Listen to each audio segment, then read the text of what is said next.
রাজধানীর যমুনা কার্যালয়ে আজ এক অত্যন্ত গুরুত্বপূর্ণ উচ্চ পর্যায়ের বৈঠক অনুষ্ঠিত হয়েছে। টানা ৪ ঘণ্টা ধরে চলা এই বৈঠকে উপস্থিত ছিলেন প্রধানমন্ত্রী তারেক রহমান, অর্থমন্ত্রীসহ সরকারের অর্থনৈতিক নীতি নির্ধারণী পর্যায়ের একাধিক দায়িত্বশীল ব্যক্তি। বৈঠকের মূল বিষয় ছিল সরকারি কর্মকর্তা-কর্মচারীদের দীর্ঘদিনের প্রত্যাশিত জাতীয় নবম পে স্কেল বাস্তবায়ন।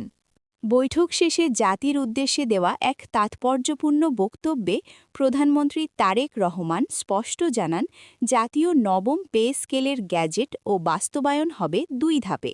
তিনি বলেন, এটি কেবল একটি বেতন কাঠামো নয়, এটি রাষ্ট্র পরিচালনার ভিত শক্তিশালী করার একটি বড় ধরনের রাষ্ট্রীয় সংস্কার।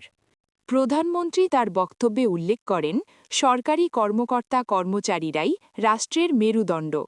প্রশাসন সচল রাখা, জনসেবা নিশ্চিত করা এবং উন্নয়ন প্রকল্প বাস্তবায়ন সব ক্ষেত্রেই তাদের অবদান অপরিসীম।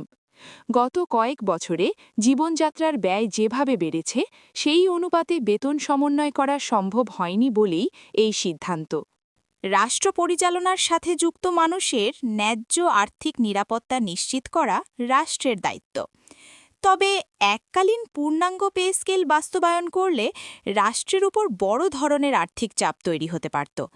তাই শিক্ষা, স্বাস্থ্য ও কৃষি খাতের উন্নয়ন বাজেট যেন বাধাগ্রস্ত না হয়, সেদিকে বিশেষ নজর রাখা হয়েছে। প্রধানমন্ত্রী ঘোষণা দেন, প্রথম ধাপে সংশোধিত বেতন কাঠামোর মূল অংশ কার্যকর করা হবে। এই ধাপে সর্বনিম্ন মূল বেতন নির্ধারণ করা হয়েছে ১৭,৫০০ টাকা এবং সর্বোচ্চ মূল বেতন ১,৫০,০০০ টাকা। এছাড়া বার্ষিক ইনক্রিমেন্ট ৪% হারে বৃদ্ধি পাবে। নতুন কাঠামোতে ভাতাগুলোর ক্ষেত্রেও বড় পরিবর্তন আনা হয়েছে। চিকিৎসা ভাতা ৬,০০০ টাকা, বাড়ি ভাড়া ৭,০০০ টাকা এবং যাতায়াত ভাতা ৫,০০০ টাকা নির্ধারণ করা হয়েছে। এটি নিম্ন ও মধ্যম স্তরের কর্মচারীদের জন্য তাৎক্ষণিক আর্থিক স্বস্তি নিশ্চিত করবে বলে আশা করা হচ্ছে। অবসরপ্রাপ্তদের সম্মান ও নিরাপত্তা নিশ্চিত করতে ১০০% পেনশন সুবিধা বহাল রাখার ঘোষণা দিয়েছেন প্রধানমন্ত্রী। তিনি বলেন, যারা তাদের কর্মজীবন রাষ্ট্রের জন্য উৎসর্গ করেছেন, তাদের অধিকার রাষ্ট্র কখনোই খর্ব করবে না। এটি তাদের মর্যাদাপূর্ণ জীবনযাপনে সহায়তা করবে। দ্বিতীয় ধাপের বিষয়ে প্রধানমন্ত্রী জানান, ২০২৭ অর্থবছরে বাকি কাঠামোগত সমন্বয় এবং আর্থিক সুবিধাগুলো পূর্ণাঙ্গভাবে কার্যকর হবে।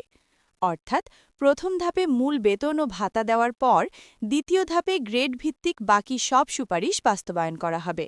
সরকার প্রতিশ্রুতি বাস্তবায়নে দৃঢ় প্রতিজ্ঞ, তবে কোনো সিদ্ধান্তই হঠকারীভাবে নেওয়া হবে না। সক্ষমতা এবং রাজস্ব বাজেটের ভারসাম্য বজায় রেখেই ধীরে ধীরে এগোবে সরকার। এই ভারসাম্যপূর্ণ পদক্ষেপের ফলে রাষ্ট্রের উন্নয়ন কার্যক্রম কোনোভাবেই বাধাগ্রস্ত হবে না।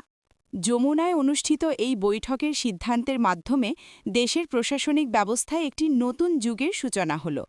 অর্থনীতিবিদরা মনে করছেন, ধাপে ধাপে বাস্তবায়নের ফলে রাজস্ব ব্যবস্থাপনা নিয়ন্ত্রণে থাকবে এবং সরকারি কর্মচারীরাও তাদের প্রাপ্য মর্যাদা ফিরে পাবেন। আজকের বিশেষ সংবাদ বুলেটিন এই পর্যন্তই। সরকারি চাকরিজীবীদের এই নতুন বেতন কাঠামো এবং দেশের সর্বশেষ সব গুরুত্বপূর্ণ আপডেট সবার আগে পেতে আমাদের চ্যানেলটি এক্ষুনি সাবস্ক্রাইব করে রাখুন। ভিডিওটি ভালো লাগলে লাইক দিন এবং পাশের বেল বাটনটি অন করে দিন। আমাদের সাথে থাকার জন্য ধন্যবাদ।